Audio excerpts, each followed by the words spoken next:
Biogen shares surged by almost 40% yesterday following the release of new data of a new experimental drug to treat Alzheimer's. The shares pulling back a little bit today, but we had a raft of analysts come out with positive commentary on this development. One of them, Mizuho America's senior biotech analyst, Salim Syed, and he is joining us now. Salim, thanks for being here. First of all, I think what people, lay people, are trying to understand is the difference between this new drug and Athome, which sort of failed spectacularly in terms of public perception and in terms of reaction from regulators. What are the key differences that people need to understand here? Yeah, first, thanks for having me. Look, totally fair question. Athome received a totally different reception into the marketplace on their data versus lecanemab, the data that we got from Biogen and Eisai a couple of days ago.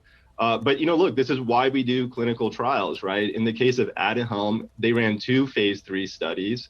One of them worked, and the magnitude of benefit was actually not too far off than what we saw with lecanemab, but the other one completely failed, right?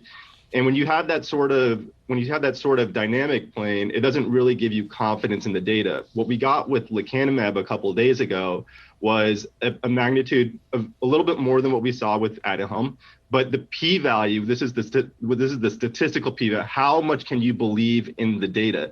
That was a really strong p-value. It was 0.0005, which means less than 5 thousandths of 1% chance that the data that we're seeing was actually incorrect.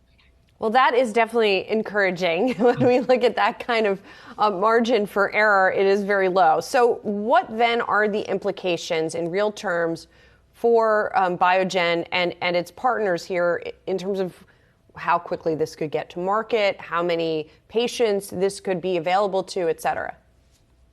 Yeah, look, the implications, there's still some things that we need to work through here, right? One is obviously approval. The drug's not yet approved. The PDUFA, or the FDA deadline for approval here on an accelerated basis based on the phase 2 data is going to be January 6, 2023.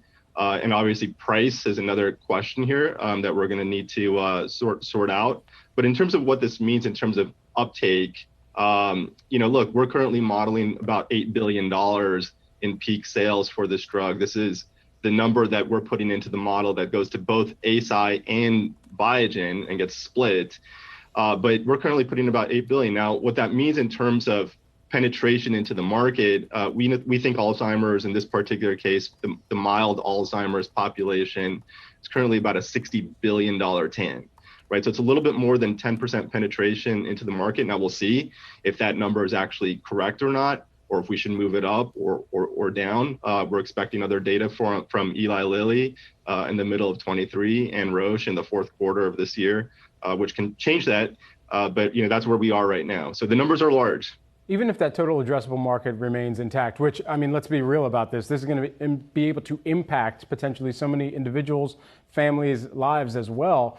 It also comes back to what the policy is going to look like that also kind of regulates costs for those end consumers as well. Do you believe that there's going to be any material changes on that front in the near term? That is one of the questions we're getting from investors right now. What does it actually mean for CMS? Because if you recall, CMS came out about a year ago with a very conservative stance in terms of how it was going to reimburse these beta amyloid targeting therapies for Alzheimer's, and it sort of put them all in one class. And you need to be part of a trial or a registry in order to actually get reimbursed for the product. And this was the case with Athome, but we have a set of convincing data here, what we believe is convincing. So we may see a turn in that national coverage determination or NCD process by CMS. We'll see how long it takes. It could take up to 9 months, we believe.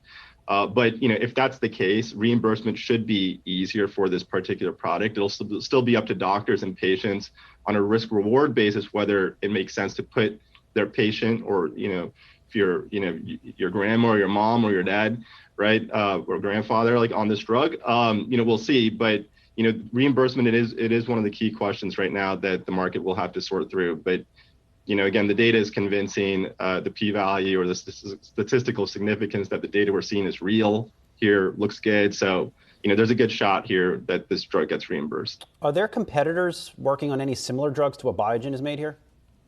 Yeah, I mean, Roche and Eli Lilly are the next two that we're going to get phase 3 data from. Roche is going to put up, their data in the fourth quarter this year. Now, the market's not, anticipating that the data will be positive necessarily. It hits a different part of the amyloid protein than lecanemab and even Athome, or even Eli Lilly's drug, donanemab. Donanemab, we're going to get phase 3 data for that product in the middle of 2023. So it's a little bit some time away, but that particular product, the market seems to be a little bit more excited about. Yeah, after this data. Salim, thank you so much. Great perspective here, helpful perspective for people trying to understand this. Salim Syed of Mizuho, appreciate it.